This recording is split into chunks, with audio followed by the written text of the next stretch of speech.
참술 심리사전 69번째 심리사전은 수동 공격성에 대해서 이야기하도록 하겠습니다. 공격이라고 하는 것은 상대방을 해할 목적과 의도를 가지고 고통을 주는 것을 이야기하게 되죠. 물론 그것이 언어적이기도 하고 행동적이기도 합니다. 그런데 직접 공격성도 있고 수동 공격성도 있습니다. 수동 공격성을 했을 때 상대방을 사실은 더 고통에 빠지게 할 수도 있습니다. 자, 수동 공격성은 직접 공격성과는 다르게 표가 나지 않고 간접화하고 은근하게 상대방을 괴롭히는 것에 해당이 됩니다. 우리가 일반적으로 생각을 해보면은 대화를 하려고 말을 걸었는데 못 들은 척하기, 무시하기 이런 것들, 대화에 참여하지 않기가 바로 수동으로 공격하는 성향에 해당이 되는 것이죠.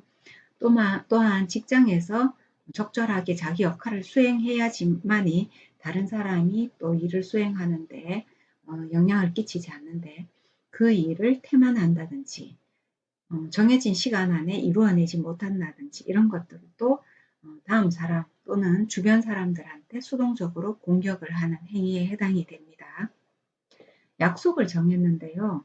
그 약속을 이행하지 않고 전화를 하면 깜빡 잊었다 라고 이야기를 한다든지 일부러 빈둥거리면서 그 약속이 있는 줄 알면서도 빈둥거리고 오늘은 나가기 싫다라고 후회 이야기를 한다든지 그래서 상대방의 심리를 괴롭히게 되고 상대방의 시간을 빼앗고 상대방한테 불쾌한 감정을 일으키게 하는 것들을 우리가 모두 수동 공격성이다 라고 합니다. 일종의 가스라이팅이다 라고 하는 것과도 유사한 성향을 가지고 있는데요. 그 외에도 그 사람이 없는 상태에서 제3자에게 흉을 보거나 욕하는, 뒷담화하는 행위도 수동 공격성에 해당합니다. 물론 수동 공격성은 뚜렷하게 자기가 공격하고 있다는 것이 상대방한테 전달이 되도록 합니다. 그래서 욕을 할 때도 말을 하지 마라, 전달하지 마라 해놓고 하면서도 결국은 전달하게끔 만들어 버린다라는 것이죠. 자, 이것은 다른 사람 제3자를 또는 이용하거나 또는 다른 사람을 활용하여서 어떤 사람을 공격하고자 하는 목표 달성에 이르는 방법 중에 하나입니다.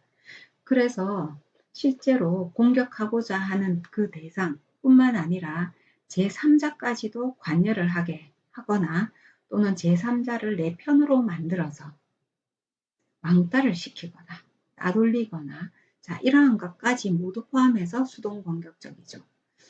심리적으로 볼 때는 직접 공격보다 수동 공격을 당했을 때 더 고통이 오래가고 그렇죠?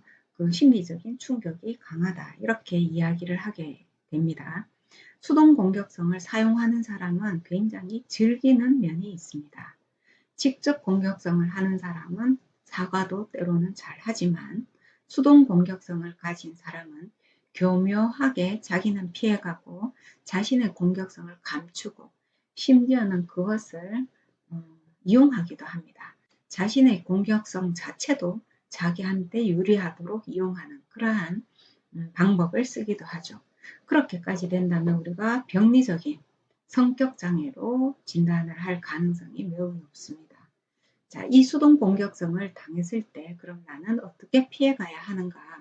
수동 공격성이다 라고 느껴진다라고 하면 그 사람은 간접적으로 사용하고 있기 때문에 나는 그와 반대인 직접적인 질문과 또는 감정에 동요되지 않는 태도를 가져야 하겠죠. 그래서 당신이 제3자한테 이런 말을 했다고 해서 제3자가 나에게 이렇게 말하고 전달을 했다. 나는 그것이 기분이 나쁘다라는 태도를 분명히 해야 합니다. 이랬을 때 수동 공격을 사용하는 사람은 인정을 하지 않죠. 그리고 2차, 3차 그 공격성을 더할 가능성이 매우 높습니다. 그랬을 때 두 번째까지는 가서 이제는 당신이 그 행동을 계속할 경우에 나는 어떤 조치를 취할 것이다 라는 것을 이야기하고 증거를 확보해 놓는 것이 좋습니다. 그리고 세 번째도 그 사람이 멈추지 않는다라고 하면은 그것을 객관화해서 문제 표면으로 떠올리게 하는 것이죠.